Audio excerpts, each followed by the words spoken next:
cámara rápida, no, es al revés. En cámara lenta sí.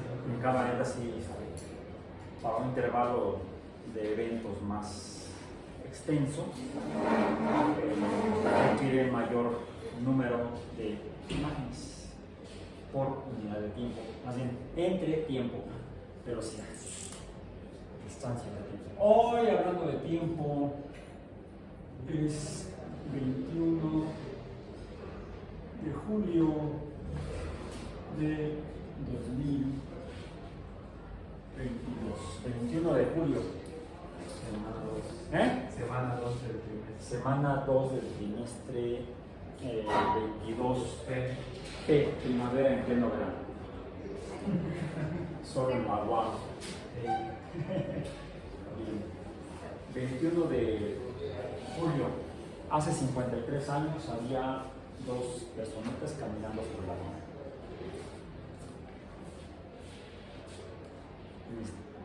Bueno, para estas horas ya habían, si no habían despegado de las lunas, estaban en proceso de. Por eso lo puse en Twitter. O sea, ¿ya estaba terminando la misión, Jorge? Sí, el descenso del módulo el nombre oficial era módulo de exploración lunar, pero los astronautas se quejaron y es que es como una excursión de niños exploradores. No somos aventureros o pilotos de prueba con entrenamiento científico. Entonces vamos a poner aquí paréntesis, era el módulo de exploración lunar, Lunar Excursion Module, era como se llamaba, el cual iba unido a el módulo de comando, al CM. El módulo de comando, de hecho, para esa misión fue bautizado como Columbia, y el módulo de excursión lunar fue bautizado como Águila, Eagle. Entonces los astronautas dijeron: no, quitémosle, sean LEM, 100 y LEM. Bueno, lo dejamos nada más en LM, módulo lunar, lunar módulo. El módulo lunar descendió en el mar de la Tranquilidad, en horario universal y en horario local del centro de control en Houston, el 20 de julio de 1969.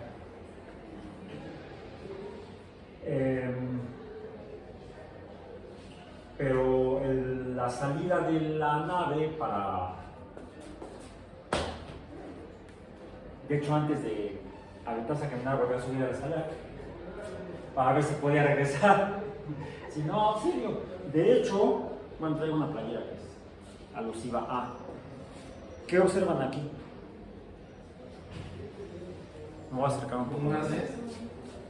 Una argolla sujeta con cinta gruesa, más como la de las mochilas, al traje de exploración lunar. ¿Por qué o para qué? La escalera estaba como salía de la puerta, bueno, hay una pequeña rampa, y de la rampa bajaba la escalera, y la escalera llegaba como a esta altura, más o menos como 1 metro. Entonces los astronautas tenían que brincar de la escalera a la base de la pata donde estaba la escalera. Y luego, al regresar, ya para irse, tenían que dar a la nave, y para eso tenían que subir a la escalera. Tenían que saltar 1 metro. Tenían que saltar 1 metro. Y con todo el peso del traje. Y con el traje que pesaba un buen. Y el traje y el soporte de vida. El sistema de soporte de vida. ¿Cómo se llama? ¿Cómo le hacen? Pues, por si no podían, el que estaba arriba, para el primero que bajara, ¿qué crees? No es seguro, tenemos que regresarnos. Ayúdame, jálame, y bajó con una línea que iba sujeta con un gancho a esta argolla precisamente. Entonces, en caso necesario, el que estaba arriba podía jalar al que estaba abajo para ayudarlo a subir. Pero ¿Por qué a 1 metro y no más abajo? Por si algo le pasaba a la pata. Entonces que la escalera no se dañara. Era para proteger la escalera, pero ¿cómo le hago para regresarme? Ah, la luna es menos masiva que la Tierra. La gravedad es. Y de acuerdo a la cuarta ley de Newton, el subíndice G es igual a G mayúscula por M1 por M2 entre D cuadrada o R cuadrada. Profesor, ¿y había un plan de soporte por si el módulo lunar ya no podía volver No. a despegar? No. Dicen las malas lenguas que llevan cápsulas de cianuro. Algunos lo niegan. La verdad es que no. Si hay documentos, están guardados todavía hoy, 52 años después. Pero dicen, bueno, ya llegamos aquí. La fuerza de gravedad entre los astronautas y la Luna será un sexto, dada la menor masa de la Luna. Entonces, tranquilamente podrían brincar 1 metro con todo el traje, como lo demostró Armstrong después de que brincó de la escalera a la base de la pata, brincó de la base de la pata a la escalera, no hay problema, y entonces ya bajó y dijo, estoy en la base de la pata, estoy en la base del módulo, voy a salir. Literal sería la traducción, sería voy a dar un paso afuera del módulo. Voy a dar un paso afuera. I'm going to step off, algo así, dice. Y entonces movió el pie izquierdo hacia la izquierda. Dice, estoy en la superficie. Y dijo después la famosa frase de un pequeño paso para un hombre, un gran salto para una mujer. Small step for a man. Si la A no se escucha porque se recortó la transmisión. One small step for a man. One giant leap for man. Ok. Entonces cerramos el paréntesis cultural y entramos al tema de hoy, 21 de julio de 2022. Estaba muy interesante. Sí, está muy interesante. A lo mejor lo abordamos al final del curso porque está considerado como el último tema a revisar, una rápida revisión de lo que se llama misiones tripuladas. Por cierto, ya vemos que no tendría sentido hablar de las misiones lunares porque estamos hablando de astrobiología. Astrobiología.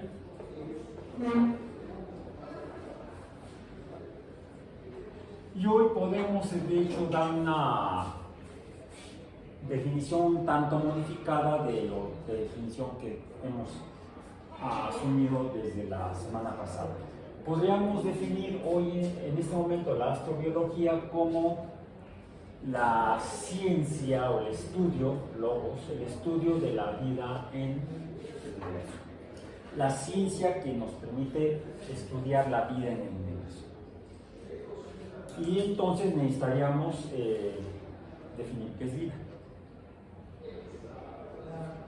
Es vida, incluso considerando lo que hemos hablado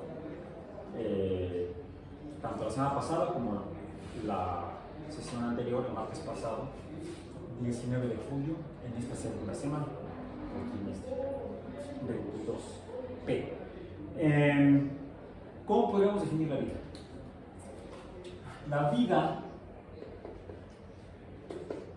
deberíamos de poder definirla con base en paradigmas o en principios biológicos y podríamos acudir a los paradigmas fundacionales de la biología. Los paradigmas fundacionales de la biología son 3: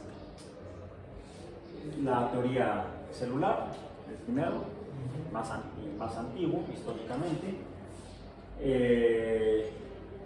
Todos los seres vivos están formados por células. Es la unidad fundamental de la vida. Y entonces definimos a la célula como la unidad fundamental o fundacional incluso de la vida o de los seres vivos. Al menos donde sabemos que hay vida. El segundo paradigma sería los seres vivos, una propiedad de ese fenómeno vida. Bueno, debemos de definir las propiedades de la vida. ¿Cómo se caracterizan los seres vivos más allá de que estén formados por células? Los seres vivos están formados por células, son sistemas celulares con base en el primer paradigma, y una de las características o propiedades de los seres vivos es que además de que están formados por células, esas células responden a fenómenos externos a ellas, que llamamos estímulos, de alguna manera, a diferencia de lo que podría suceder cuando yo lanzo este plumón hacia el otro, pues sí hay una reacción, de hecho sí queda pegado. Hubo un aumento de la masa. Sí. ¿Sí? Porque está diseñado para eso, de hecho. Si lo pongo al revés y lo lanzo, la tercera ley de Newton, la previa a la que acabo de borrar, diría que hubo una acción del plumón negro sobre el azul y el azul tuvo una reacción sobre el negro. La tercera ley de Newton, la ley de acción-reacción. Nada más. Pero en el caso de un ser vivo, no solamente habría una reacción de quizá, bueno, es que no está rebotando, la mejor reacción es esta. La cantidad de movimiento que lleva el plumón llegó al pizarrón y el pizarrón se la regresó. ¿Sí? La cantidad de movimiento. En el caso de los seres vivos, y aprovechando que llegó aquí un ser vivo, por favor, un momento. ¿Yo? Sí. ¿Qué pasa por llegar tarde? Es que no es sujeto de prueba. Bueno, yendo para allá, saludar a tus compañeros. Vete para acá. Sí. No, alguien ya no está bien, no reacciona. Pero da paso de regreso. Acá siempre cuando uno hace eso, el otro dice, ¿qué onda? ¿Qué te traes? ¿Qué pasó? Bien, ok. Entonces, responden a lo que hay en el ambiente. Sería una segunda propiedad de cualquier cosa que estuviera formada por células. Las células responden a los estímulos externos. No solamente eso, para mantenerse siendo células vivas, requieren violar la segunda ley de la termodinámica, la cual se definió para sistemas cerrados. A diferencia de los sistemas cerrados, estos seres vivos celulares son sistemas abiertos. Y para conservarse de esa manera requieren que entre energía, procesar esa energía y excretar energía. Entonces, toman y usan energía del entorno. Tercera propiedad de esos sistemas celulares. La primera es que son células, la segunda es que responden al entorno, la tercera es que toman y excretan energía en relación con el entorno. Hay una cuarta propiedad, que es que además de que están tomando energía, toman materia, y eso les permite aumentar sus dimensiones físicas, crecer hasta cierto límite. Una vez que llegan a ese límite de incremento de masa y de espacio, no solamente se romperían, diríamos, como si hacemos una pompa de jabón, le vamos agregando aire, o a un globo le vamos agregando aire, llega a un límite de capacidad de almacenar aire hasta que cambia, se modifica, se rompe. Y en el caso de un globo, una pompa de jabón, dejan de ser pompas de jabón y dejan de ser globos. En el caso de las células, la célula no desaparece. Se transforma a través de, por ejemplo, dividirse en dos. Y a ese proceso le llamamos reproducción. Esta es una cuarta propiedad de los sistemas celulares. Primero son células, segundo responden al entorno, tercero toman energía y materia del entorno y eso les permite entonces crecer. Van 4 propiedades. La quinta propiedad sería que se reproducen, se multiplican. Y de hecho, esa sería una observación que hasta los pueblos antiguos la entendían de los seres vivos.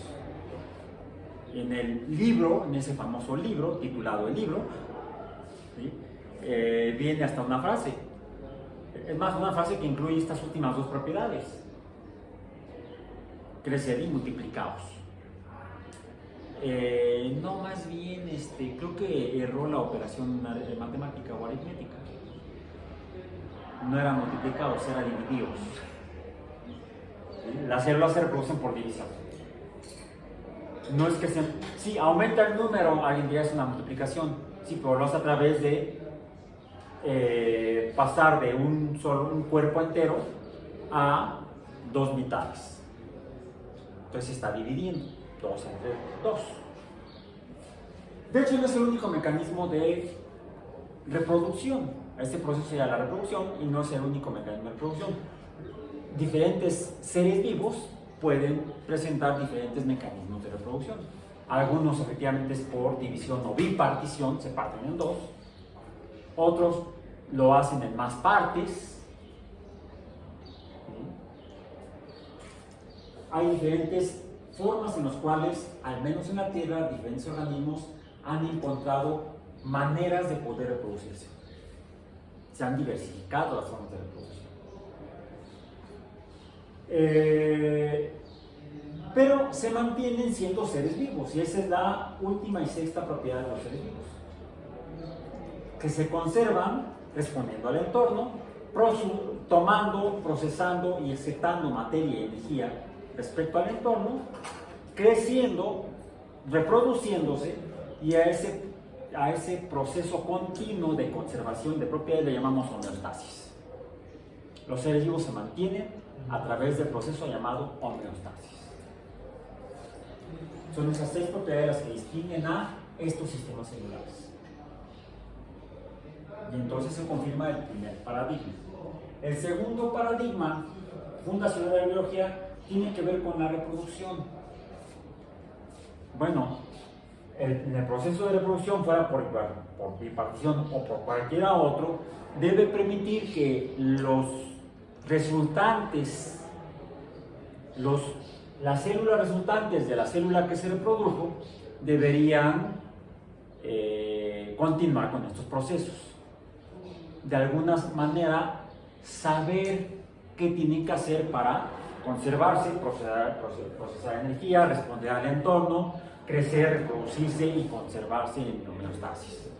¿Cómo es que mantienen esos procesos los productos de la reproducción para que sigan siendo células vivas? Pues debe haber lo que llamamos información. Datos que se procesen. Los datos no son información. El proceso de datos es la información. Debe haber un sistema de proceso de datos. Debo tomar energía, debo tomar materia, debo procesarla. Si recibo un cierto estímulo, debo responder a ese estímulo. Si llego a una dimensión espacial y una cantidad de masa definida, debo entonces proceder a reproducirlo.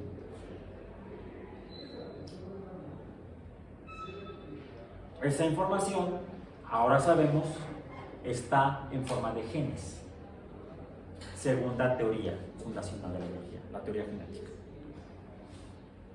Segunda, en cuanto al orden, de acuerdo a estos procesos celulares. Pero tercera, en cuanto a reproducción histórica, en cuanto a reconocimiento, momento histórico en el cual, los seres vivos tienen que ser así, u operan de esta manera. ¿Sí? Porque la teoría celular, de hecho, tardó varios cientos de años en ser concebida, en ser desarrollada conceptualmente, cognitivamente. Que hayamos los humanos llegado a los seres vivos están formados por células. Comenzó quizá con la primera observación de animáculos y células por Leeuwenhoek y Hooke a lo largo de los siglos XVIII y XIX. Fue al menos durante un par de siglos, el transcurso a lo largo de 2 siglos, que se llegó a esta teoría celular. La segunda teoría fundacional, que es la genética, fue publicada, fue concebida después de varios años de experimentación, y tardó varios años en hacer experimentos, Gregor Mendel, los cuales presentó en la Sociedad Botánica de donde vivía, en el centro de Europa, en el Imperio Austrohúngaro, era lo que existía entonces como nación, en 1864 y publicado finalmente como en texto en 1865. Y entonces la teoría genética. La teoría genética. Los seres vivos, las células, transmiten la información respecto a ello, hereditaria le decimos, en forma de genes. Tal vez no genes, podría haber algún sistema de transferencia de información a lo largo de las generaciones en el proceso de reproducción. Podríamos así explicar la teoría genética. ¿De qué se trata? ¿Qué es? Es un sistema de transferencia de información. En 1864-65. La tercera teoría fundacional de la biología, que nos dice qué son los seres vivos, o cómo son los seres vivos, cómo funcionan, es que en estos procesos de reproducción y transferencia de información, pues hay cambios, hay errores, o hay cambios en el mensaje que llevan a que los seres vivos se vayan modificando en el tiempo. No un ente vivo, no un organismo vivo, no se modifica.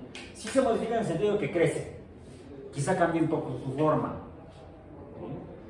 Para poder mantenerse vivo a lo largo del tiempo de su existencia. Y no hay mayor cambio en ese individuo.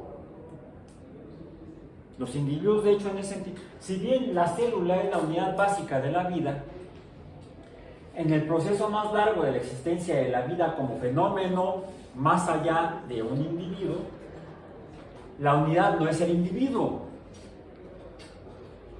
la unidad es la especie. Es decir, en el proceso de reproducción y transferencia de información genética, los seres vivos se van cambiando a lo largo de intervalos de tiempo grandes. No es de días, no es de semanas, es al menos de años en los organismos más simples que existen en la Tierra, en las bacterias. Quizá alguien puede decir que a lo mejor sí puede ser en meses, tal vez, para los organismos más simples de los más simples. ¿Sí? Quizá en los que ahora conocemos como bacterias mucho más simples, sí pudiera haber modificaciones en intervalos de tiempo del orden de años. Pues la resistencia bacteriana. La resistencia bacteriana es el mejor experimento con peores resultados que hemos realizado los humanos. Peores resultados para los humanos, excelentes resultados para las bacterias. Y demuestra perfectamente. Y demuestra la veracidad de la teoría de la evolución Sería la tercera. por selección, en este caso artificial humana, por tarugos de los humanos, Ah, ya me siento bien, ya no tomo el antibiótico. No, te lo mandó el médico para que lo tomes durante una semana y apenas llevas 4 días. Ay, pero ya me siento bien. ¿Qué compras la otra caja? Oye, no, menso. Tienes que tomarte la dosis completa de una semana al menos, para que le des mate a la mayor cantidad de bacterias posibles.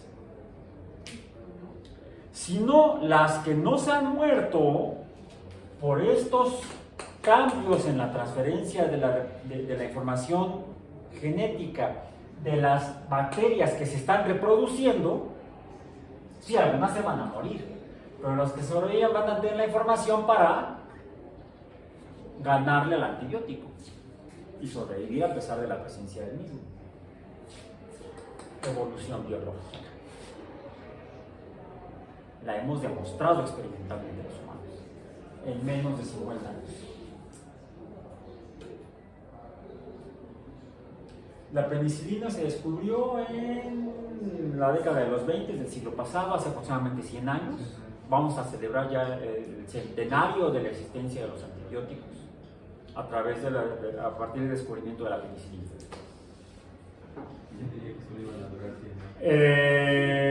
De hecho, se empezó a usar ya de manera amplia como un tratamiento farmacéutico. Diría mi profesor de farmacología que a través de la terapéutica medicamentosa. Muy interesante su jerga farmacéutica. Después de la década del 50, no, después de la década del 40, en la década de los 50, fue cuando se popularizó el uso de los antibióticos.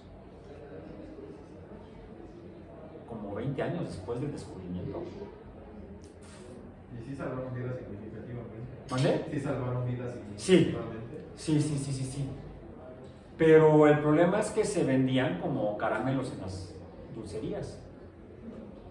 Mi papá me platicaba que él, cuando era joven, en la década de los 50, iba a la farmacia, pedía penicilina para inyectarse él y a sus cuates, porque se sentían mal. ¿Qué receta médica? Ni que nada. Lo de la receta médica lleva muy poco tiempo. Lo de la receta médica en México tiene... 15 años, No, tiene más. Estará alrededor de los 20 años más o menos. Porque me acuerdo que mis hijas estaban pequeñas. Y son de... Yo todavía recuerdo haber comprado. La ley, bueno, de que se haya puesto la autoridad más exigente en México en aplicar la ley, sí tardó. Pero que de haberse emitido esa ley, debe haberse aprobado por el Congreso, que es la que hace las leyes en México, en la primera década de este siglo. Mi hija mayor nació en 1995, va a cumplir 27 años. Y era pequeña porque se le mandaba el antibiótico del pediatra cuando tenía algún cuadro correspondiente. Me acuerdo que le mandaba amoxicilina con clavulanato.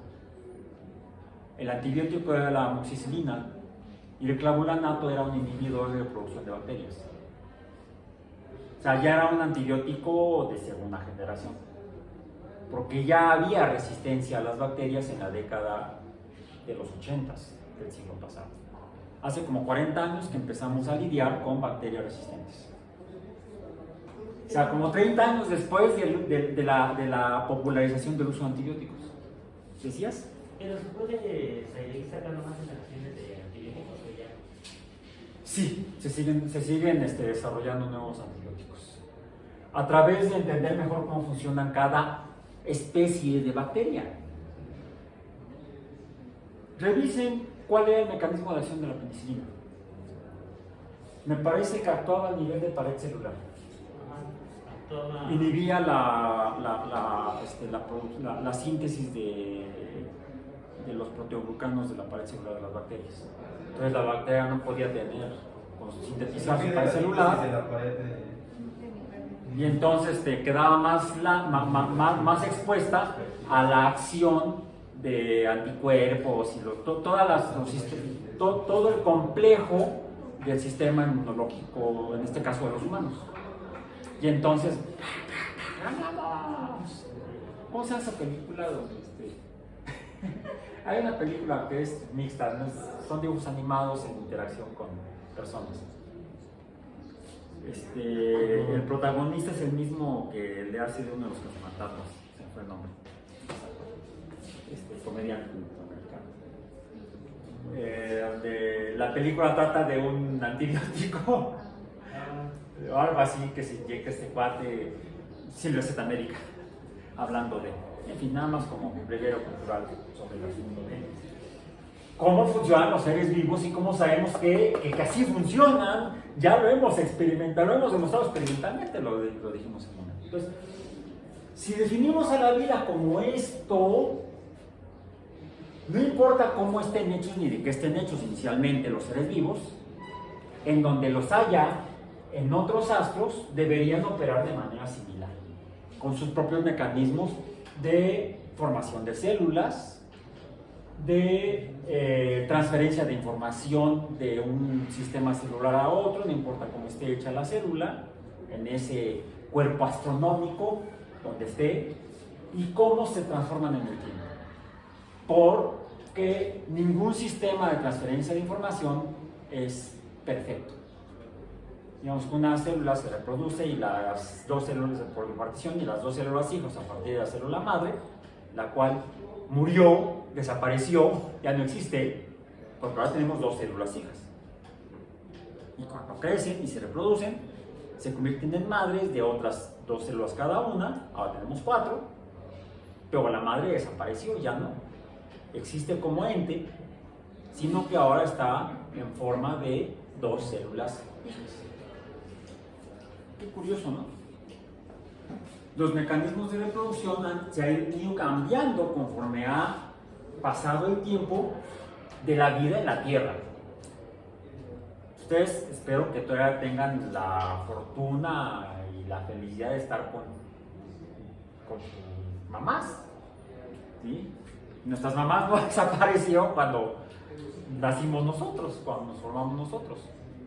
Los mecanismos de reproducción cambian en el tiempo, se van modificando por cambios en la información hereditaria o genética. A eso le llamamos mutaciones.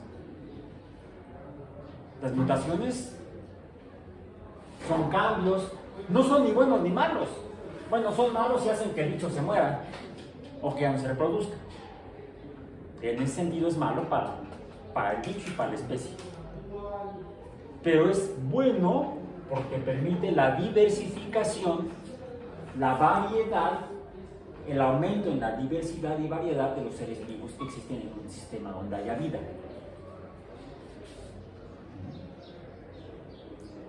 Todo a partir de un tipo de organismo inicial, los protoorganismos llamados. Ahora, para que esto exista, pues tiene que existir esto en un astro. Y nos define o nos describe la ecuación de Drake, que sería la base para estudiar la astrobiología, la base al menos histórica. El número de lugares donde haya bichos, llamémoslo así, AN, será, entonces dependerá de la existencia de esos astros donde existen los seres vivos. Y esa sería la segunda variable, ¿no? La primera variable la tenemos aquí. La segunda variable es la fracción de esos cuerpos a los que llamamos planetas. Pero ya hemos mencionado en sesiones anteriores que tal vez no solamente los astros llamados planetas, deberían existir ambientes donde pueda llevarse a cabo esto. ¿Sí?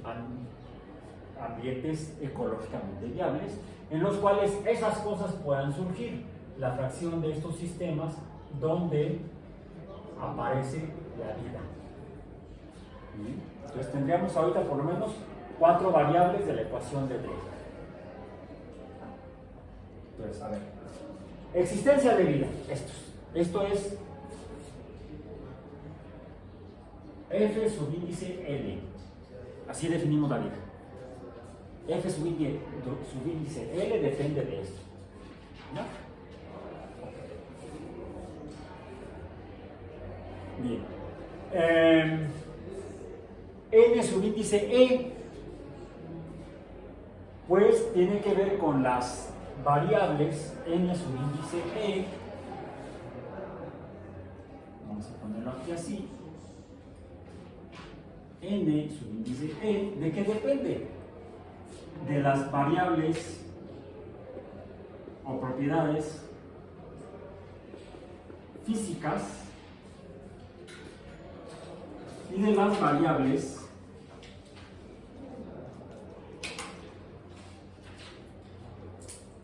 químicas para que esto pueda suceder. Deben poder formarse células a partir de materia. Y es lo que ya vimos. De hecho, considero Alexander Oparin, independientemente en el Reino Unido, el profesor Haldane,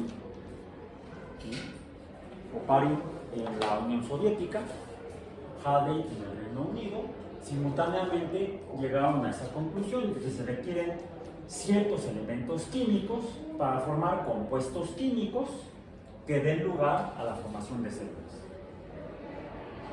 ¿Cuáles son los compuestos químicos que forman a las células? Estos puntos, estos en particular, los vamos a revisar a mayor detalle próximamente en otras sesiones.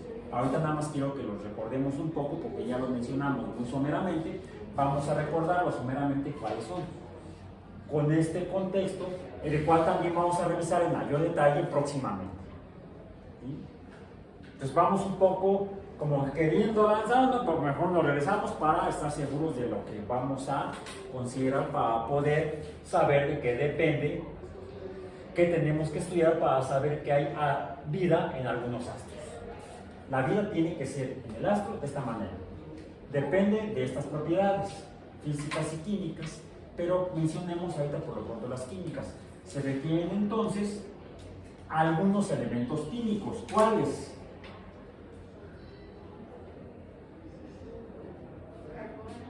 Decíamos los chones, ¿sí? Necesitamos chones. Ahora sí pongámoslo en ese orden: carbono, hidrógeno, oxígeno, nitrógeno. Al menos esos 4. Cuando uno estudia biología sabe que son más que estos. Al menos, y sobre todo si uno se mete a la teoría genética, pero no en el siglo XIX cuando la descubrió Mendel, sino en el siglo XX, cuando finalmente supimos cómo están hechos los genes o con qué están hechos los genes, de hecho, con qué y cómo. Fue un trabajo de, diríamos, 20 años, pero se atravesó la Segunda Guerra Mundial. Porque el con qué estaban hechos se averiguó en la década de los 30. A partir del trabajo del grupo de Avery en el Reino Unido. Avery, McLeod y McCarthy definieron a los genes como formados por ácidos nucleicos. Y eso fue en la década de los 30 del Reino Unido. Desafortunadamente se atravesó la Segunda Guerra Mundial, pero afortunadamente porque permitió desarrollar la tecnología para poder averiguar cómo esos ácidos nucleicos funcionan para que funcionen como genes. Y eso fue la publicación de los 3 papers en Nature en abril de 1953. Y que visten cuáles fueron esos 3 papers. Y los autores de los 3 papers fueron al menos, fueron como 2, 4, 6, fue casi una decena de investigadores. Aunque casi siempre cuando nos acordamos nada más de 4 nombres, pues mejor digo, no los voy a mencionar, mejor digo, fueron 3 equipos de investigación en Londres, los que hicieron este trabajo. Y otros 2 elementos químicos fundamentales en eso, al menos uno de ellos es el fósforo. un elemento fundamental de los ácidos nucleicos es el fósforo. Porque son 3 moléculas acopladas a su vez en una gran moleculota, los que forman al ADN en particular. Son moléculas formadas por carbono, hidrógeno, oxígeno, nitrógeno y fósforo. Las 3 moléculas unidas para formar el ADN son un azúcar llamada adenosina, a la que le falta un oxígeno, por eso es desoxirribonucleico. Como esa azúcar es la ribosa, pero está unida el azúcar ribosa a una base nitrogenada, hay nitrógeno, los azúcares nada más tienen carbono, hidrógeno y oxígeno.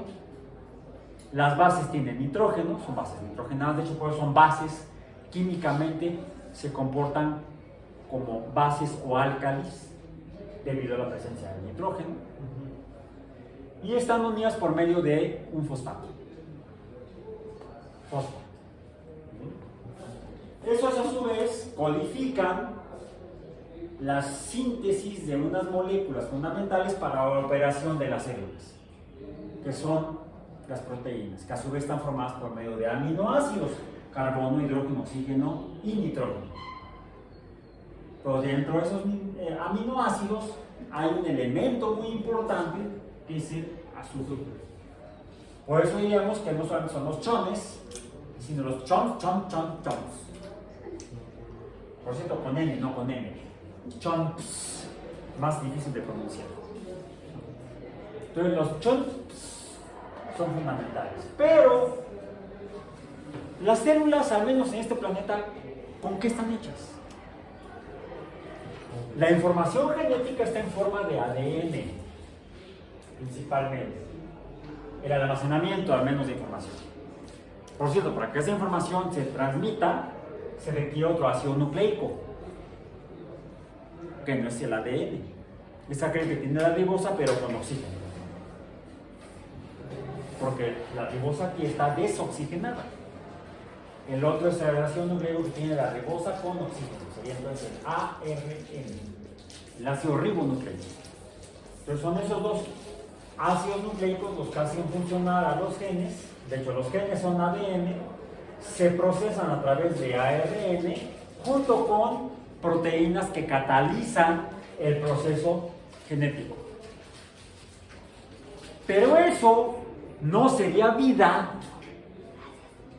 si no estuviera dentro de un compartimento llamado célula, que le permite a estas dos cosas y a las proteínas que les ayudan al proceso genético llevarse a cabo protegidas del entorno. Sin célula, la base es la unidad fundamental de la vida en la Tierra son las células. Y sin esos compuestos químicos, las células no existirían. Algo equivalente a lo que le dijo el general Anaya al general Taylor. Si hubiera parque, no estaría usted aquí. Estaría jugando en los columpios. No se ve ese parque, sino al otro parque. Aquí es un poco distinta la frase. Si no hubiera esas moléculas, no habría vida. ¿Cuáles son esas moléculas que forman las células? Rápido. Soy bioquímica y soy biología celular. No, las proteínas catalizan el proceso genético. O sea, las reacciones bioquímicas se llevan a cabo entre estos dos grandes grupos de biomoléculas: proteínas y ácidos nucleicos. Pero si no están las otras, no funciona. El dogma central de la biología. No funciona el dogma central de la biología. Aunque haya ácido ADN, ARN y proteínas, el dogma vale queso. ¿Cuál es ese grupo de biomoléculas que permiten que esto se lleve a cabo y que forman a las células? Estos no son células. Los aminoácidos. No, los aminoácidos forman a las proteínas. Los aminoácidos están formados por esto. No, los ácidos nucleicos son estos dos.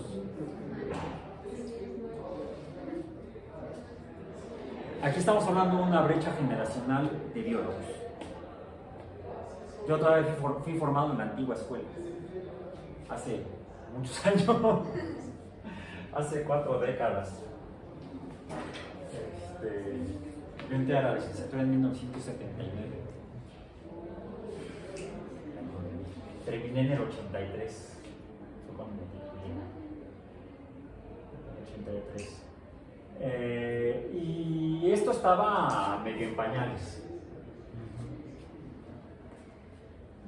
De hecho, se acababan de descubrir en esa década del 70 las moléculas que permiten hoy en día manipular todo esto. La ingeniería genética nació en la década del 70. A mí me tocó vivirla como estudiante. Entonces la bioquímica que estudiamos era un poco más genérica y menos centrada en esto. Era más centrada en cómo funciona la célula, como un todo. Las células están formadas por fosfolípidos. Grasas. Que gracias a sus propiedades anfipáticas son capaces de resguardarse del agua, que es el otro compuesto químico fundamental para que exista la vida. Además de estos elementos químicos que forman a las biomoléculas, necesitamos agua, esa por la que ahora chillan en Monterrey.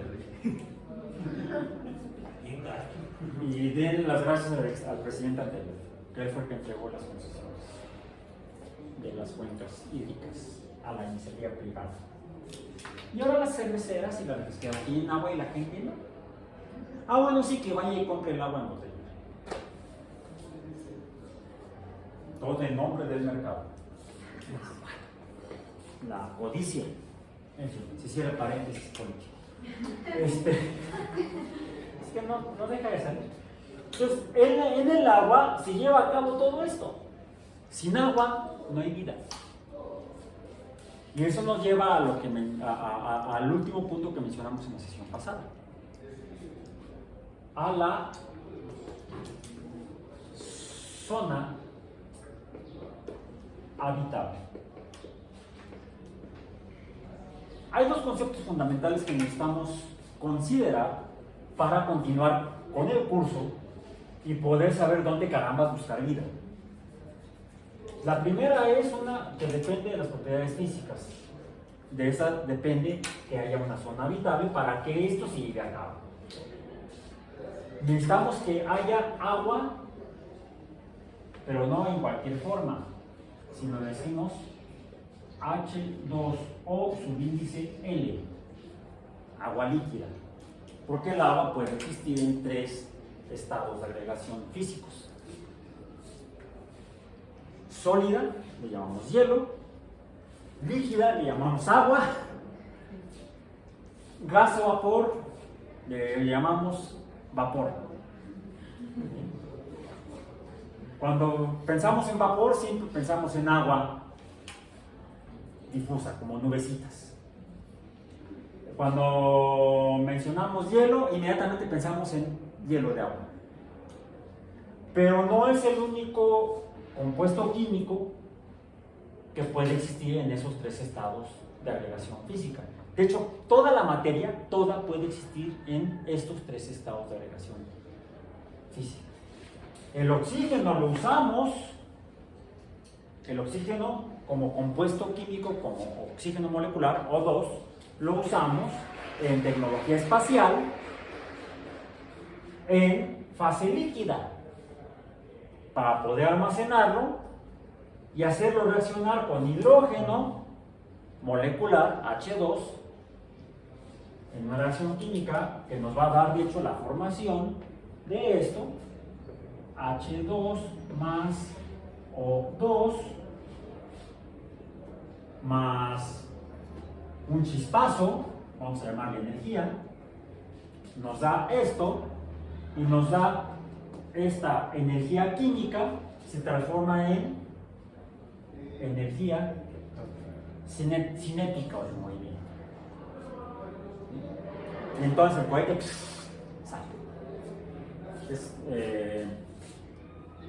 Se usó principalmente en el transbordador espacial. Y es tan grande la cantidad de energía que hay aquí que hay que tener cuidado para usarla. Si no se tiene cuidado, se puede romper el transbordador espacial, como sucedió desafortunadamente con el Challenger en enero de 1986.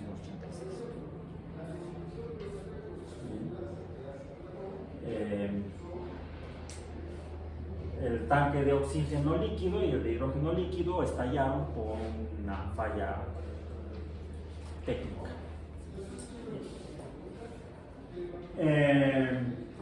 Okay. Hoy en día se sigue usando esta reacción química que produce como un subproducto. Lo que nos interesa es el movimiento de energía cinética. Esto es un subproducto.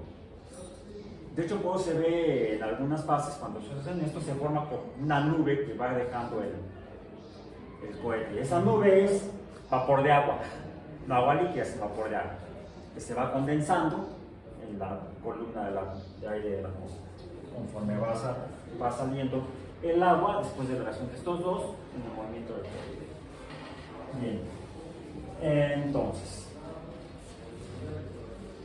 existe el oxígeno líquido, se usa para que quepa más compacto, porque el oxígeno gaseoso que tenemos aquí está muy disperso, su densidad es muy baja y entonces ocupa un gran volumen. ¿Qué hacemos para poder reducirlo y meterlo en un cilindro que se llama cohete? Pues lo juntamos y al juntarlo se enfría y se condensa y cambia su fase de gaseosa a líquida. Lo mismo el hidrógeno. Por supuesto, las temperaturas de estos dos compuestos cuando son líquidos están por debajo de los 0 Celsius. Las temperaturas son como de menos 170 grados Celsius, más o menos, por ahí. Está un poquito frío.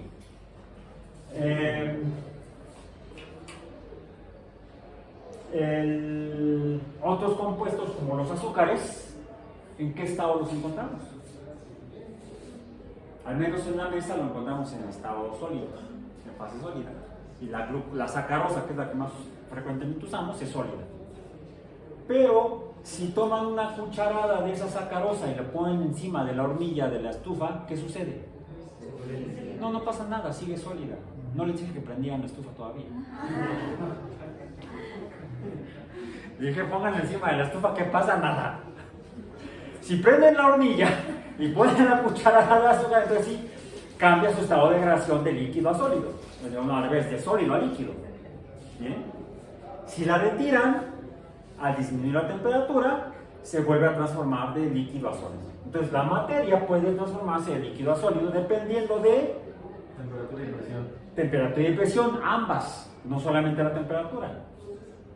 ¿Bien? Entonces la zona habitable depende de que el agua se encuentre en fase líquida, lo cual depende de la distancia del sol, de la temperatura y de la presión.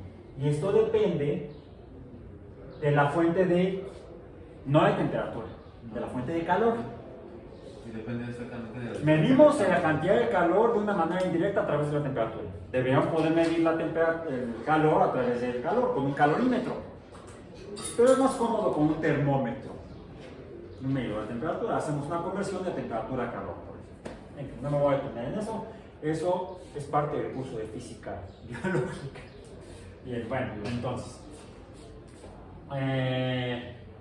Entonces, esto depende de la fuente de calor.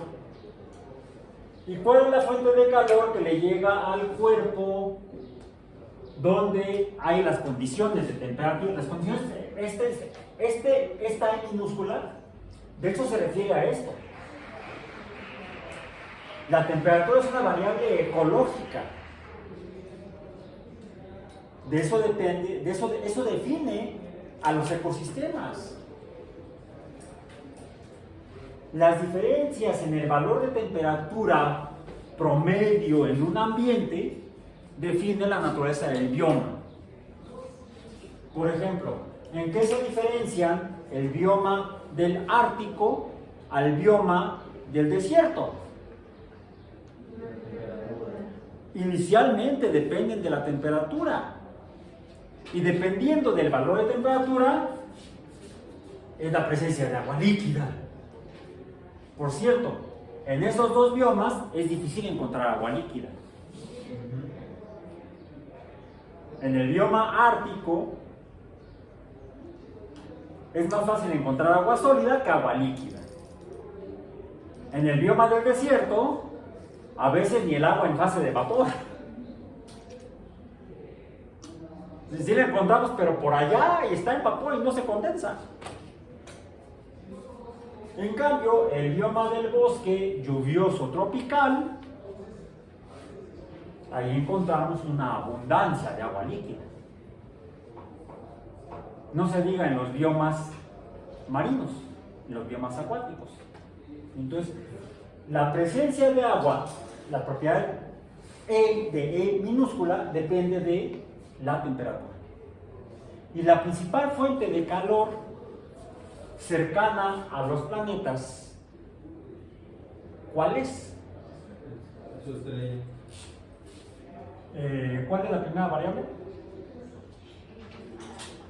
R subíndice estrella. Los planetas estrellas. Entonces, necesitamos conocer la relación de los planetas con la estrella en la cual a la cual deberían estar orbitando, tal vez de acuerdo a las leyes de Kepler y de Newton. Bien, eso me lleva entonces a que tenemos que saber cómo caramba son las estrellas. Bien, no, antes de eso, el único planeta en el que conocemos que tiene condiciones ecológicamente aptas para la formación de vida, hasta aquí, es la Tierra. ¿Bien? Okay. ¿Cuál es la fuente de calor? ¿Cuál es la fuente de calor? Llamemos de Q, como termodinámica, calor para la Tierra. ¿Cuál es? ¿El calor de dónde viene?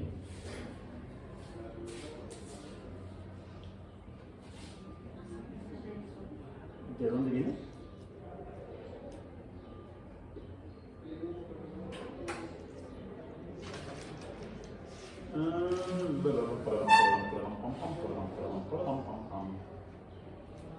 Zona habitable. Estoy ahorita revisando el documento titulado Escalas de Espacio-Tiempo, PDF. Escalas de Espacio-T, PDF. Eso lo estoy viendo aquí en pantalla. ¿Sí? Cuya última lámina nos muestra lo que es la zona habitable, la penúltima lámina nos muestra 3 estrellas. ¿Sí? Ok. Bien, ¿cuál es la fuente de calor? Que incluso los pueblos antiguos reverenciaban como un dios. Los incas lo hacían, los mexicas lo hacían, los egipcios lo hacían. Ra, ¿sí? El dios Ra es el dios sol. Para los mexicas, ¿quién era?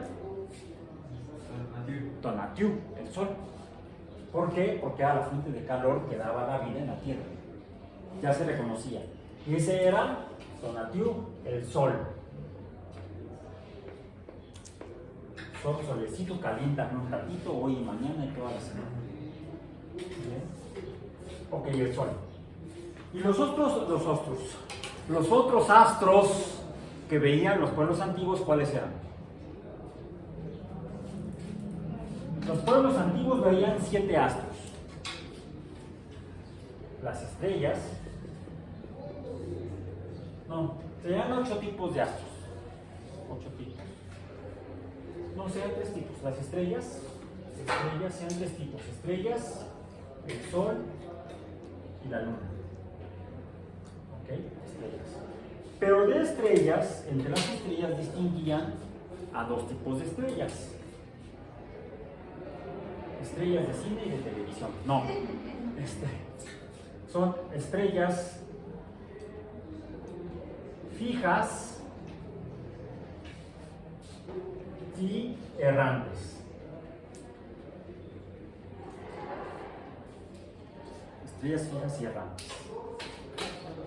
Y con estas 3, entre comillas, definían el entorno medible alrededor de los humanos, de la Tierra. ¿Cuáles eran? El Sol, la Luna y las estrellas errantes. ¿Cuáles eran? Para los pueblos antiguos.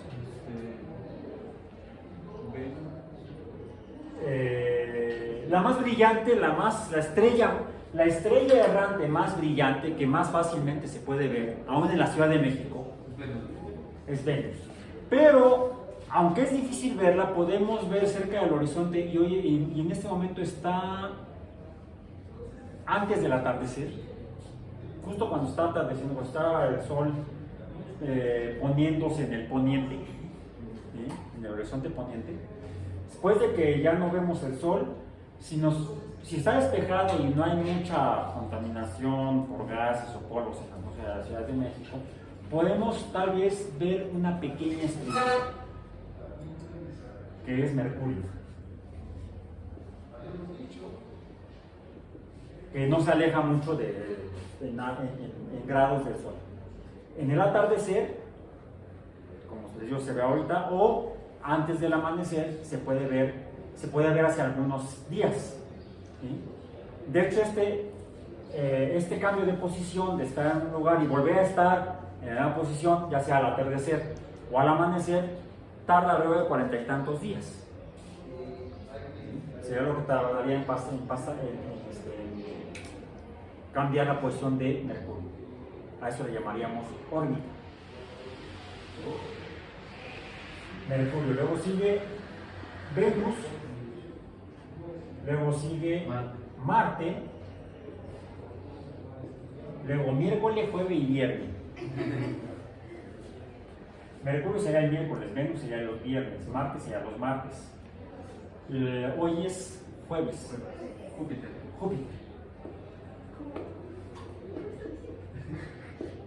Y dentro de 2 días será sábado, Saturno,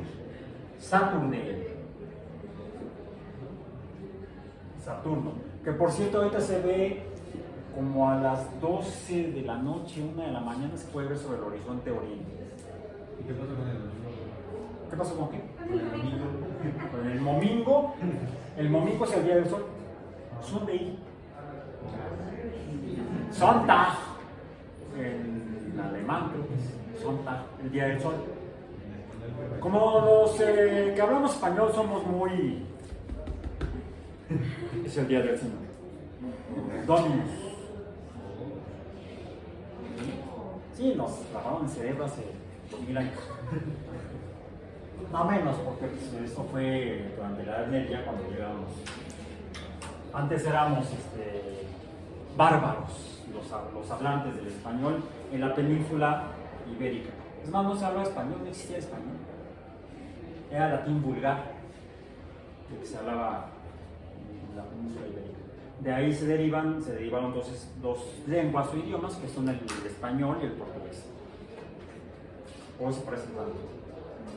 Bueno, y otras tantas en la península ibérica.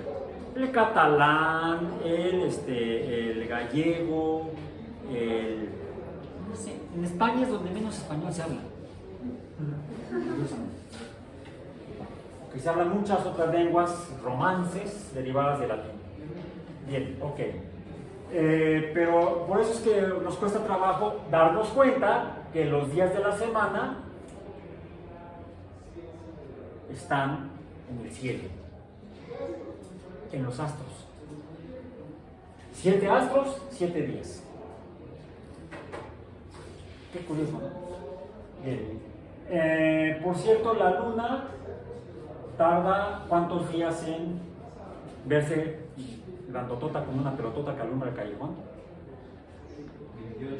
28 días. 7 por 4. 28. Entonces, hay una coincidencia, es mera coincidencia, que permitió a los pueblos antiguos hacer sus primeros calendarios. ¿Sí? Y regresemos al calendario cósmico, ya que hablamos de los calendarios, porque es la otra variable física que necesitamos considerar para poder entender cómo interpretar la zona habitable y dónde caramba buscar. Más allá de qué carambas son estas, ¿sí? Fíjense, el Sol. ¿De qué depende que haya vida en la Tierra? Del Sol. El Sol es un astro. El astro más brillante, el único que nos da calor de estos 7. ¿La Luna da calor? No. Ay, hace mucho frío hoy en la noche. Ay, qué bueno que es luna llena. Pongámonos hacia la... Oh.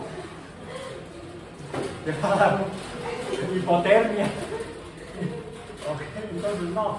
El calendario cósmico quedó de tarea incluso ajustarlo, ¿no? Sí. Ajustar las fechas del calendario cósmico.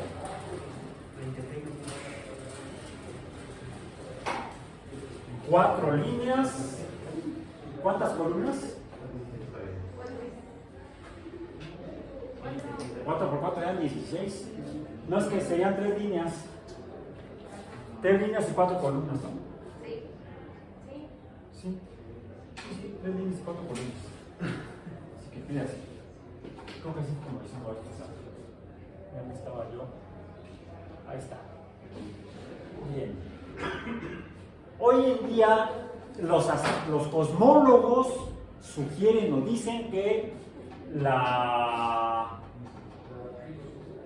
Tierra, la Tierra, el lugar donde existe la Tierra, todo se formó hace 13.800 millones de años. Se les digo que conseguimos esto del calendario cósmico porque es difícil entender qué tanto. Entonces aquí tenemos el 1 de enero, aquí no, el 1 de enero aquí acá adentro, el día 1 de enero se formó el universo de alguna manera. Eso con base en lo que sugiere la teoría de Lemaitre con las evidencias de Hubble. Luego tenemos el mes de febrero, marzo, abril, mayo, junio, julio, agosto, septiembre, octubre, noviembre y diciembre. Estamos hoy, ya terminó este año. ¿Sí? Estamos en el primer día del año siguiente. ¿Cómo fue el año pasado? ¿Cuándo se formó la Tierra? Hace aproximadamente, ¿a cuánto correspondería entonces un mes en este calendario cósmico con esta escala? Fue la tarea que quedó pendiente. ¿Sí hicieron los cálculos? Un mes. Un mes, ¿cuánto es en este calendario cósmico? 1150 millones de años. Una semana,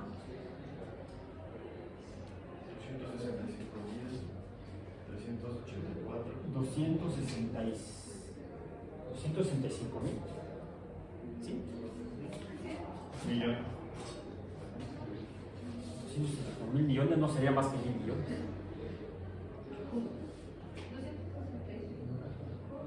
265 millones. Sí. Es que uno se hace bolas con tanto. Yo no veía tantos ceros desde que vi mi boleta de la primaria. 265 millones, así cerradito. Bueno, a ver, seamos más precisos. 384 mil 615. Nos quedamos en 615 porque es menos de 5. El siguiente es 5. Años terrestres, vamos a decir. La unidad son años terrestres. Es nuestra escala, depende del año que nosotros concebimos. Si viviéramos en Marte,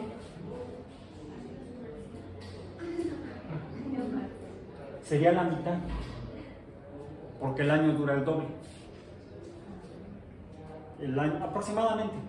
un año terrestre, es decir, lo que ahora sabemos que los planetas giran alrededor del Sol y no alrededor de la Tierra, y la Tierra junto con los demás planetas giran alrededor del Sol. La Tierra tarda 765 días y un cuarto en darle una vuelta al Sol, en su órbita casi circular, es el que tiene la órbita menos excéntrica. Marte, que tiene una órbita mucho más excéntrica que la de la Tierra, y eso fue lo que le permitió a Kepler corregir el modelo copernicano y llegar a la conclusión de que las órbitas no son circulares, como decía Copérnico, sino que son elípticas. Marte tarda casi 2 años en darle la vuelta al Sol. Entonces, un año marciano es igual a 2 años terrestres. Pero si viviéramos, supongamos que en Marte viviríamos al mismo tiempo que aquí en la Tierra, sería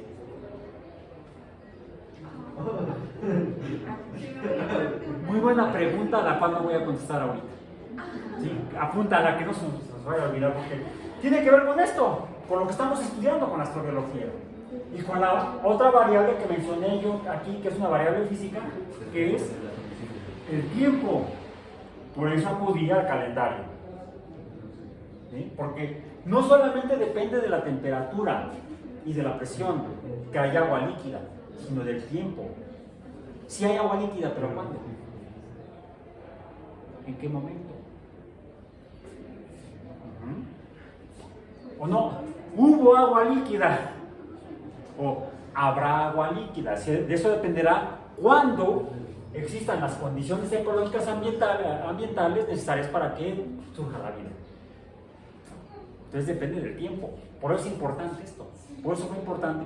No fue nada más por ocurrencia y afición a la obra de Sagan que mencioné el calendario cósmico o la edad del universo. No solamente dónde buscar planetas que sean ecológicamente viables donde pudiera surgir vida, sino cuándo, planetas de qué edad. ¿Sí? Es como si llegamos a la fiesta, al lugar de la fiesta y ya acabó. O llegamos a barrer porque todavía no empieza. ¿Sí? Hay que llegar a la fiesta a tiempo. Entonces, una semana, un día, 37 millones, 808,000, 219 años terrestres. Una hora,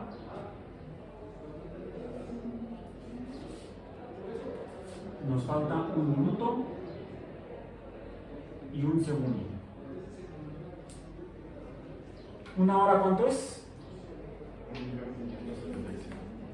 1.575.340 y cuánto?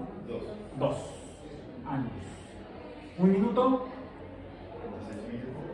26.256 años. Y 1 segundo, 438 años. Ya estamos más cercanos a los trabajos de Tycho Brahe, Kepler y Galileo que ya a los trabajos de Copérnico. Fíjense, el pasar de 15.000 millones de años de existencia del universo en el modelo de calendario cósmico a 13.800 millones de años sí nos modifica la escala. Decíamos que bueno, hace 1 segundo se fundó la ciencia.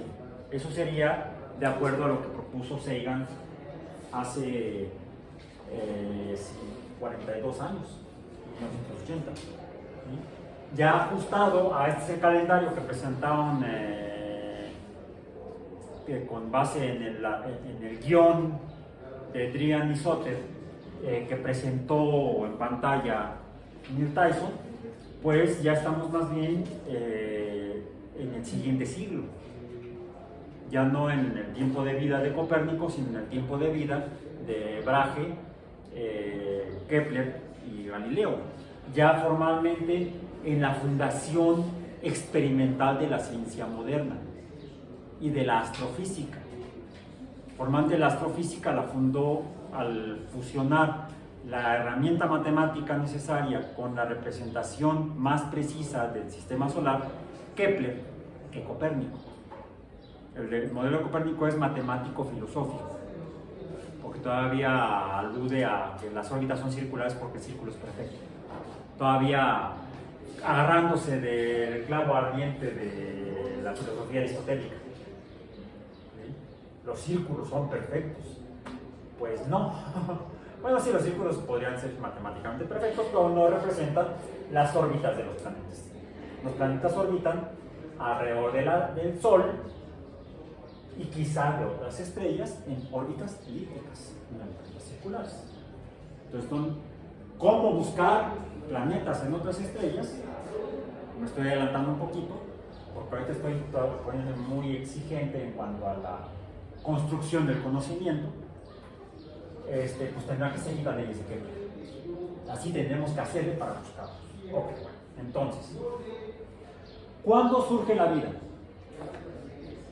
en la Tierra? Hace aproximadamente 3.500 millones de años, más o menos, de acuerdo a la evidencia paleontológica de los estromatolitos más antiguos, principalmente, son la evidencia experimental o biológica a la que se acude. Hace 300.000, no, 3.500.000 años, no, ¿qué millones? 3.500 millones de años. Una hora serían, 2 horas serían 3.000 millones de años. ¿Sí? 2 horas. Apenas 2 horas. O sea, una hora son 1.500 millones de años. No, son 1 millón. Hace 1 millón. Sí, es cierto, 1 millón. Perdón, me equivoqué. Es una semana. Una hora. Una semana. Son 300 millones. Un mes.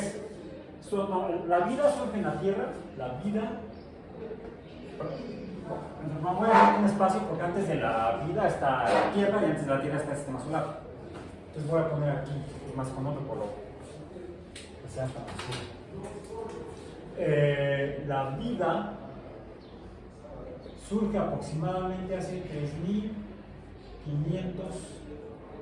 millones de años. Más o menos, por eso lo puse así. ¿Cuántas veces? Entonces es un mes, serían 2 meses, serían 2.250. ¿Cuántas? No, no es un mes.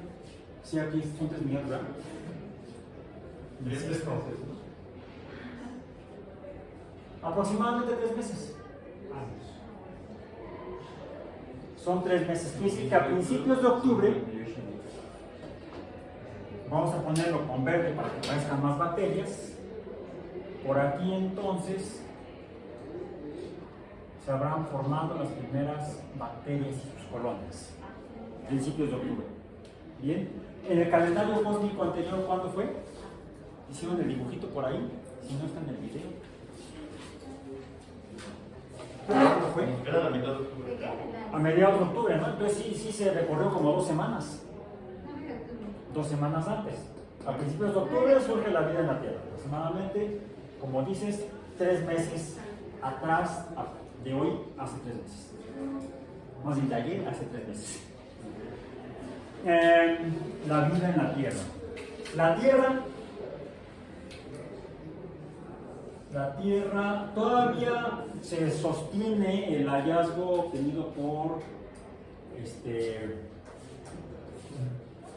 ¿cómo se llama? El que calculó inicialmente la edad de la Tierra.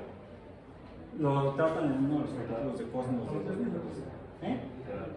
No, eso para su conferencia.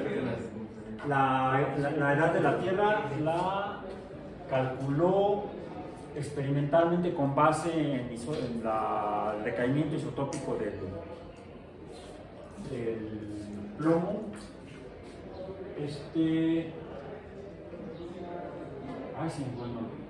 Bueno, 4.500 millones de años.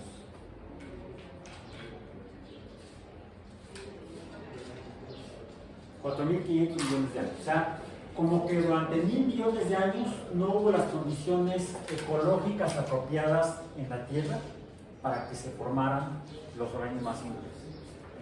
La Tierra estaba quizás muy caliente, quizás no había agua líquida, quizás sí había agua, pero no en fase líquida. Entonces, por eso digo, ¿cuándo buscar? Imaginemos que viene una nave extraterrestre, nave de otro lugar, con seres inteligentes, a buscar vida en la Tierra, vida inteligente. Es más, vida tecnológica, con capacidad de telecomunicaciones, de acuerdo a la ecuación de Drake. ¿Sí? Y pasaban por aquí en 1920. O sea, pasaban por aquí, no aterrizan en la Tierra, simplemente llegan buscando señales de radiocomunicaciones. No existían estaciones de radio comunicación, como la XW, vamos a decir, a principios de la década del 20. Sí ya había algunas telecomunicaciones inalámbricas. La primera ocasión que se envía un mensaje de radio SOS inalámbrico fue la noche que se hundió el Titanic. El Titanic fue el primer navío terrestre en enviar el SOS. Nos estamos hundiendo. ¿Sí? Nadie los escuchó. Nadie los escuchó. El barco que estaba más cercano y que los puede haber escuchado, como llega de noche, se iban a ir a dormir y apagaron la radio. El Carpathia. No, el California. El USS California. No se escuchó. En California sí tenía la capacidad para... Sí, pero no lo escuchó. Primero llegó el Carpathia. Y ya se había hundido el barco. Por eso tampoco sobrevivientes. Ni modo. Ok. Entonces, si una nave extraterrestre con seres inteligentes hubiera llegado en 1912, que fue cuando se hundió el Titanic, pues quizá los hubiera escuchado. Hay un barco hundiéndose allá abajo. Pero antes de eso no existía la radiocomunicación. Entonces, habría seguido de largo. Ya hay algunos planetas alrededor de esta estrella que emite mucha luz en el amarillo, pero no es amarilla, es blanca. Si no veríamos el pizarrón amarillo, no lo veríamos blanco. Algunos dicen todavía, el Sol es una estrella amarilla. Pues en la tarde también a veces la veo roja, a veces la veo blanca, depende de la refracción. Bien, entonces, por eso es cuando buscar, ¿cuándo se formó la Tierra?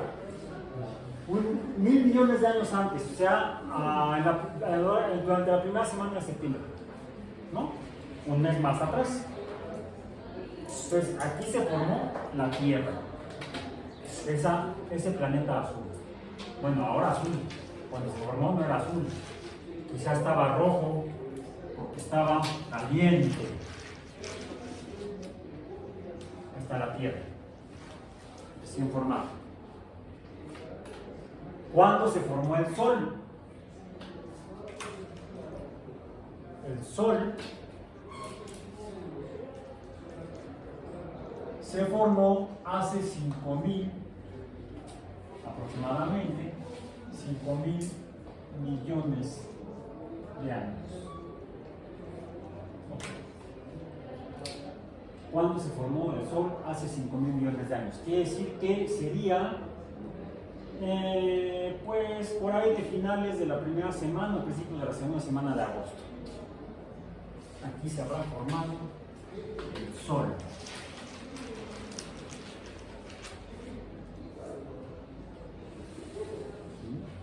Y la nube de polvo a partir del cual se formaron los planetas.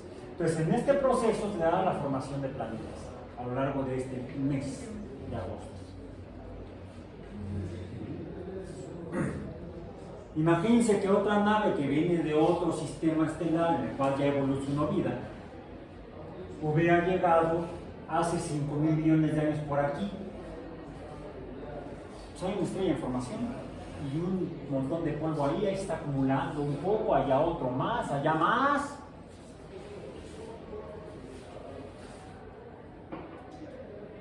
¿Se habrán detenido a buscar vida? No. Entonces, por eso es importante el cuándo. ¿Cuándo?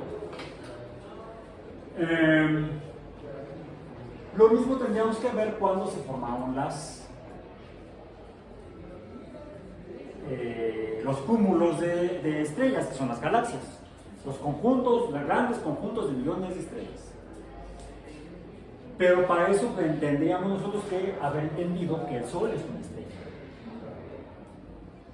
¿Cuándo nos enteramos que el Sol era una estrella? Porque los antiguos veían el Sol, la Luna y las estrellas. Y de esas estrellas había estrellas fijas y errantes.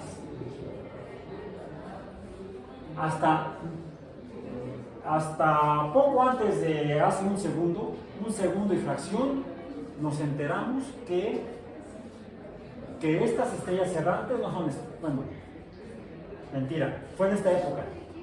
Hace un segundo, cuando Galileo apuntó su telescopio y vio que la Vía Láctea eran estrellas, que en Orión había más estrellas de las que él pensaba, igual en las Pléyades, igual a donde apuntaba su telescopio veía un montón de estrellas. Apuntó su telescopio al Sol y se empezó a quedar ciego. Dicen que fue la Inquisición, no, fue el solito por andar viendo el Sol.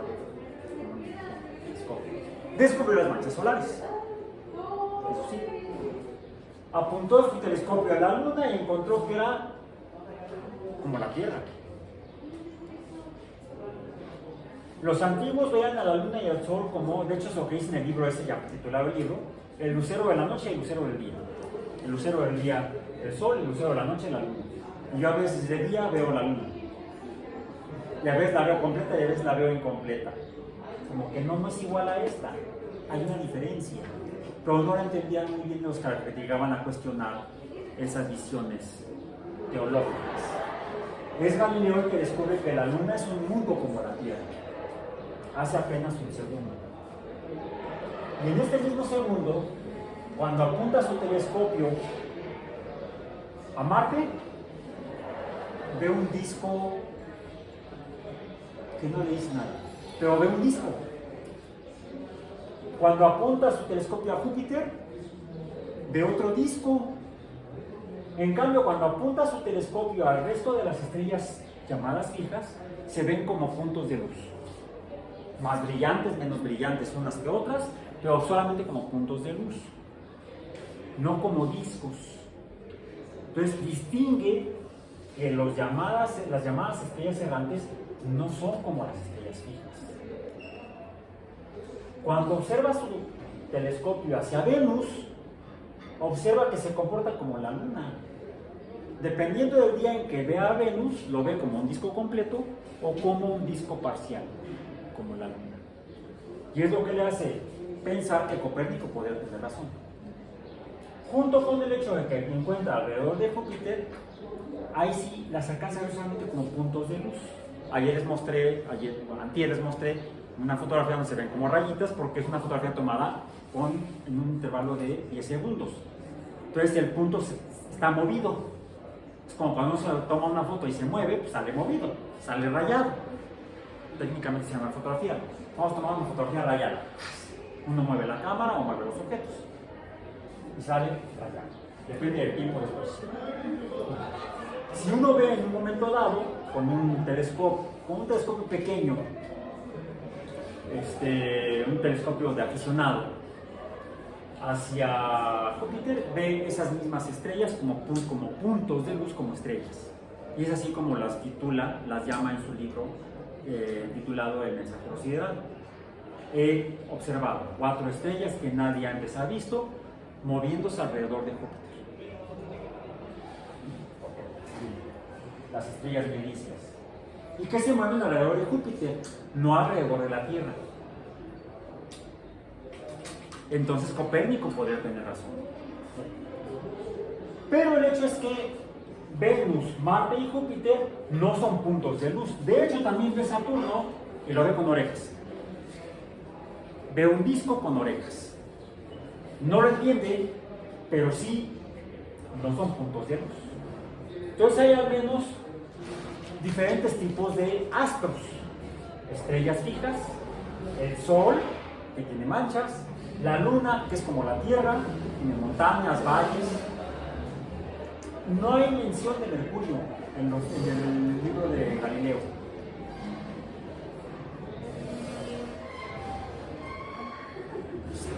Pero sí de los otros cuatro. Venus, Marte, Júpiter y Saturno no son como las estrellas fijas. Tampoco los puede ver como la Luna. No ve detalles. Simplemente ve discos o discos parciales. Es la única semejanza con la Luna y solamente Venus. No observa fases como la Luna, ni en Marte, ni en Júpiter, ni en Saturno. Saturno le ve orejas. Okay. Bien, para terminar. Entonces, ya Galileo encuentra que hay diferencia en estos 7 astros. Y hay semejanzas al menos en estos 4, que se distinguen de los otros 3. Es Christian Huygens, filósofo, matemático, artista y astrónomo holandés, ya no astrólogo, el primero en observar que las orejas de Saturno no son orejas, sino se ven como anillos, como que hay un anillo alrededor de Saturno. No lo alcanza a explicar. Y observa en Marte manchas. O sea, Marte como que se parece a la Luna, podría ser un mundo. Y no solo eso, encuentra otra estrellita girando alrededor de Saturno. Y tal. Descubre, así como Galileo descubre los satélites de Júpiter, Huygens descubre el satélite de Saturno. Pero nadie sabe qué carambas es el Sol. Están las estrellas fijas, el Sol, la Luna y los planetas o estrellas errantes que ahora los vemos que Son mundos. Venus es un mundo, Marte es un mundo, Júpiter y Saturno podrían ser mundos. Las observaciones telescópicas con telescopios de mayor capacidad a lo largo del siglo XIX van demostrando que efectivamente estos 5 son mundos y además se descubren otros 2. ¿Y nunca se plantea la idea de que habría vida en este mundo? Sí, por ahí un filósofo francés que empieza a sugerir, podría haber vida, si son mundos podría haber seres vivos, ¿no? Podría haber personas. Y llega a pensar que hasta en el Sol podría haber personas. Ahí ya no sé qué. Pero bueno, en el siglo XIX se observa que estos 5 antiguas estrellas errantes son mundos, podrían ser como la Tierra.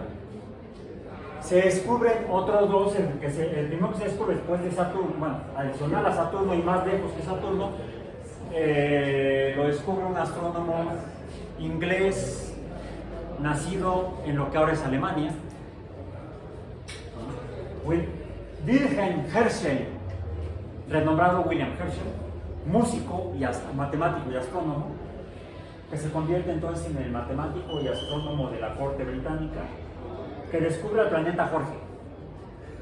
Es el nombre que propone para quedar bien con el rey. Así como Galileo a las estrellas le llamó Medicias por los Medicis, que eran los que lo patrocinaban, pues el rey Jorge, que era el que patrocinaba a Herschel, por quedar bien con él, le llama Jorge al planeta. Afortunadamente los astrónomos dicen no, se va a llamar Urano. ¿Sí? Para que tengan los urólogos. Y posteriormente se descubre otro planeta, sería entonces el séptimo, ¿sí? El séptimo, adicional a estos, se reconoce a la Tierra entonces ya desde finales del siglo, después de Galileo y Kepler, se reconoce a la Tierra como otro planeta, ¿sí? Entonces ya serían 6 planetas con la Tierra: Mercurio, Venus, la Tierra, Marte, Júpiter, Saturno. Se descubre a Urano, van 7, 8 con Neptuno, Se descubre luego otro planeta en el siglo XIX entre Marte y Júpiter. Le llaman Ceres. Y luego descubren otro, Vesta, con V. Y luego otro, y otro, y otro, y otro, ¿y qué creen? No son planetas. Son muchos, parecen estrellas, parecen astros, son semejantes a astros, porque algunos se ven como puntos de luz. De hecho, todos ellos se ven como puntos de luz, incluso Ceres se ve como punto de luz. Y entonces, bueno, es que hay muchas estrellas, parecidas estrellas entre Marte y Júpiter. No creemos que sean estrellas, deben ser tal vez como planetas, pero le llamamos semejantes estrellas, asteroides. Se descubren en el siglo XIX, girando la mayoría entre Marte y Júpiter. Y para cerrar la sesión de hoy, ese astrónomo británico nacido en lo que es Alemania, William Herschel, hace dos hallazgos importantes. El primero, además, bueno, otros dos además de Jorge. Primero descubre que adicional a los colores de luz que vio Newton salir del prisma a través del cual pasaba la luz del sol, comentario así aparte, Newton describe 7. En mi curso de física mencionamos que llegamos al acuerdo de que reconocemos 6. Azul, el índigo que menciona Newton es una frontera entre el azul entre el violeta y el azul. Entonces son violeta, azul, verde, amarillo, anaranjado y rojo, serían los 6 colores del espectro de la luz visible del sol y de cualquier fuente de luz blanca. La luz blanca está formada por 6 colores de luz que se diferencian en la cantidad de energía de cada color. Tiene más energía la violeta que el azul y así hasta el rojo. La que tiene menos energía es la roja. Tratando de medir la cantidad de energía a través de la temperatura, de medir temperatura, Herschel, de la luz del sol, la hace poniendo termómetros donde recibe la luz del espectro que pasa por un prisma, y pone un termómetro control junto al rojo. Pone un termómetro en el rojo y un termómetro para medir la temperatura de la habitación, acá separado del rojo. Y cuando revisa los datos, ve que hay temperaturas diferentes, entonces se encuentra que los diferentes colores de luz efectivamente tienen diferente cantidad de energía o calor. Y cuando revisa el control, encuentra que está más caliente que los demás. Más caliente. Y no le da la luz. Descubre luz invisible, debajo del rojo. Le llamamos infrarrojo. Y entonces se le ocurre poner eso, un espectroscopio, para ver el espectro de la luz en sus telescopios, para estudiar la luz de las estrellas fijas. Y lo hace con el sol. Y encuentra